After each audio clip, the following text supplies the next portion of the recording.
All right, we are continuing on with our top 12 driver availability. We are joined by our current points leader, Denny Hamlin. Denny, how did practice go? It was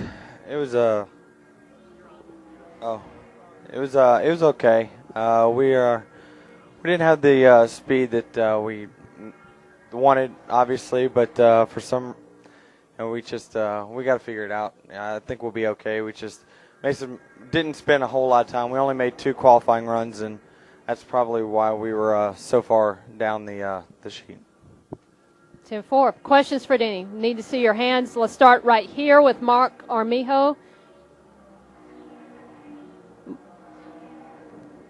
Name and affiliation, please. Thank you. Mark Armijo, Arizona Republic. Denny, can you imagine that the 29 or the 48 want this title more than you?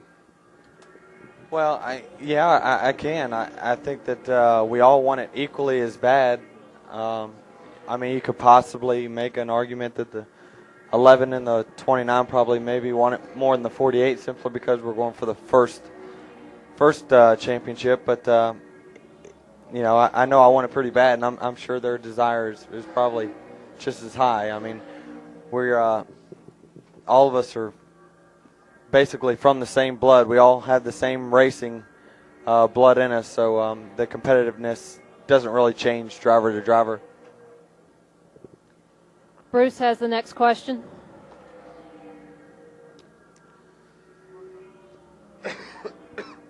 Bruce Martin, SI.com. Is this the type of track that if there's going to be a potential landmine for any of the three of you, that you feel that it's this track rather than Homestead? I mean, I think so. Especially, for us, I feel like this is a real important weekend for us. Obviously they both pay the same amount of points, but I think this one's probably more critical for us to try to go out there and run well. So yeah, I mean, this is double file restarts at this racetrack. There's really only 1 to 1.5 lanes at this racetrack, so the restarts do get crazy. One thing also, the restarts here, coming off turn 4, we always see a lot of chain reaction wrecks just from taking off because the track is so flat you can't see through the car in front of you. So I think that that could be one of the things you have to avoid if you're somewhere in the mid pack. So I think that I mean, it is important. This is probably the most critical of the last 2 as far as deciding a champ.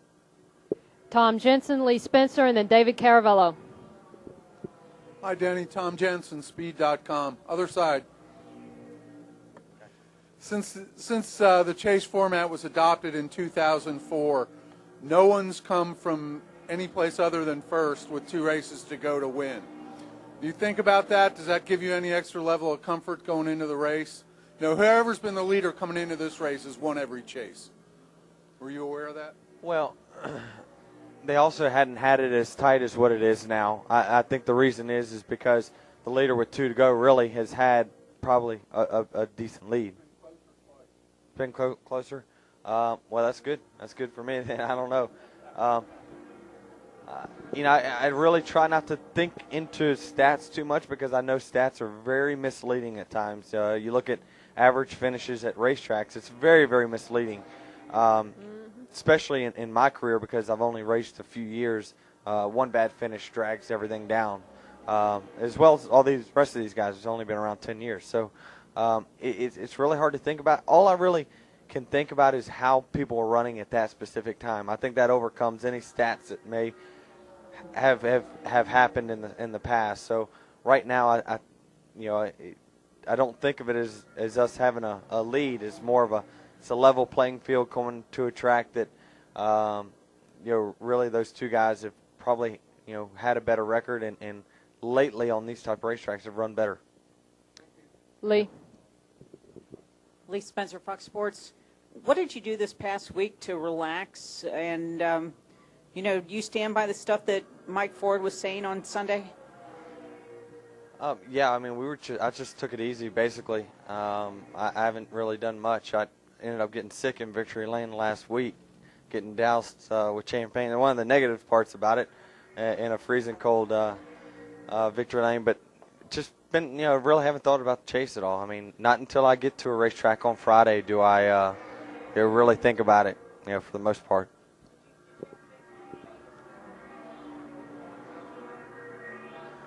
I've been playing golf for the last 3 days. I'm gonna play with Bubba Watson tomorrow, so I've been trying to warm up and not look like an idiot.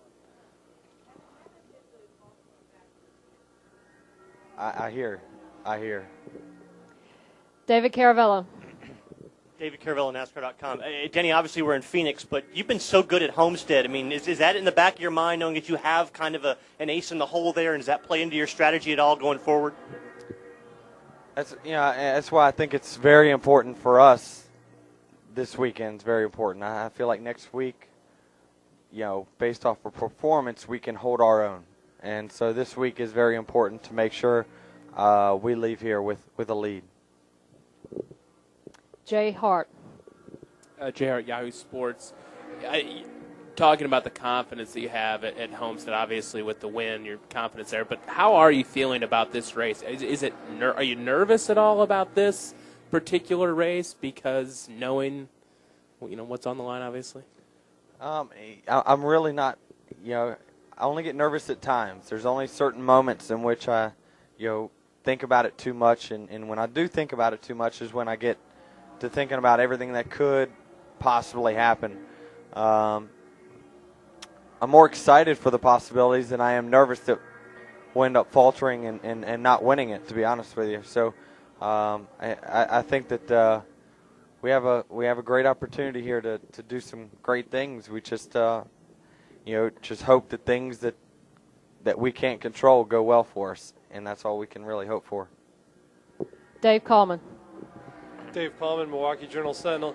Denny, we spent a lot of time sort of telling people who you guys are and trying to explain you. I'd like you to turn that around on you a little bit. Explain your personality, your approach to racing, especially as it sort of compares or contrasts with the guys you're racing for the championship. I think that we're all very, very different. I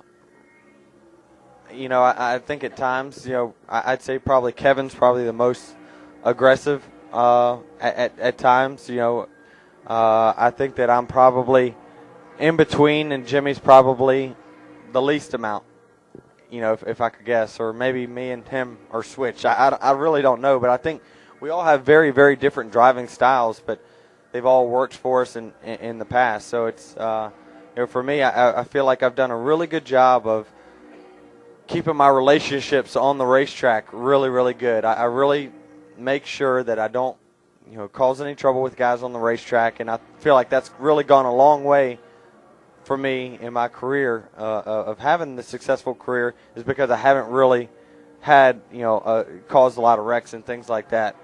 I think that goes a long way in our sport, and obviously you can't win a championship if you got guys mad at you all the time. Young man next to Coleman, go ahead. Eli Grasser, PIR Pit Notes. What's the most difficult aspect of racing here at Phoenix, and what does it take to set up a fast car here? The difficult part is just that the two corners are completely different. Turns 1 and 2, it's just so much tighter than 3 and 4. It's really hard to get a car that handles good in both. And it's, for us, it's even more challenging than what Pocono is, and it has 3 completely different corners. So for me, that's kind of been the challenge for myself. I've only had a race-winning car here probably once, but I've been pretty solid, top 5, top 6, even when we have bad days. So for me, it's tough for me to say what makes the car work the best, but for me, I just work on corner entry and make sure I don't use a whole lot of brake.